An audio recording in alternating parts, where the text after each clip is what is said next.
তো বন্ধুরা, অঞ্জলি রূপ গার্ডেনে আপনাদের স্বাগত জানাই। এই দেখেন গাছগুলো, এখানে দেখেন লাল শাকের গাছগুলো দেখেন কত বড় হয়ে গেছে।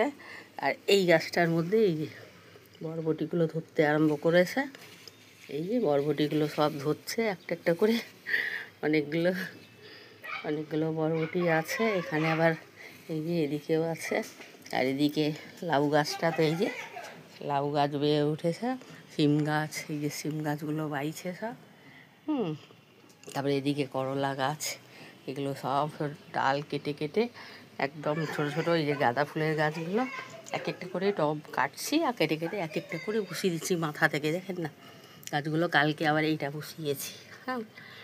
এই যে দেখেন সবগুলো বেড়ে গেছে।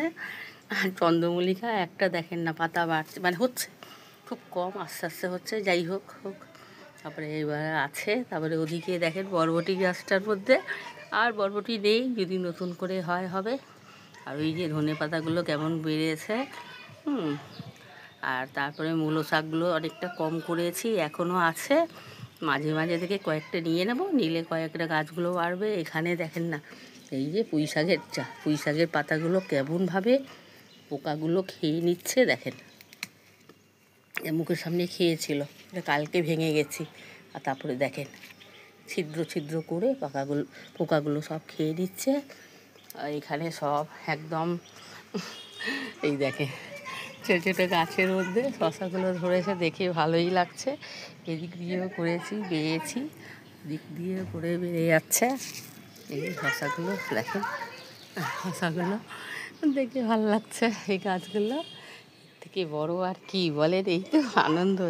এই কি ছাদ বাগানে আসি, এই টগর ফুলের গাছটা দেখেন, গাছটা কিনে এনেছি বর্ষাপদে, গাছটা একদম বাড়ছিল না। তারপরে এখন দেখেন এই যে কুড়িগুলো দু একটা করে ধরছে, আর নতুন পাতাগুলো যাচ্ছে, দেখতেও ভালো লাগছে। দেখেন কি সুন্দর ভালো লাগছে। আর কি বলি, এইসব তো আছেই গাছপালা, এগুলো নিয়ে খুব। আজকে আবার এই ঢ্যাঁড়স গাছটা মাথাটা কেটে দিলাম, আর ঢ্যাঁড়সের দরকার নেই। গোড়াটা কাটিনি, মাথা দিয়ে একটুখানি ভেঙে দিয়েছে, ভেঙে রেখে দিলাম। আর এদিকে গাছপালাগুলো মোটামুটি সব ভালোই আছে। আর কি বলি, এই পাতাগুলো সব পোকা খেয়ে গেছিলো, সব তুলেছি। তোলার পরে পোকা খাওয়া পাতাগুলো সব ফেলে দিয়ে এই যে নতুন পাতাগুলো হচ্ছে। এই যে দেখেন এই গাছেও কী বলে, তেজপাতা গাছেও নতুন করে কয়েকটা পাতা ধরছে, দেখেন নতুন করে হচ্ছে।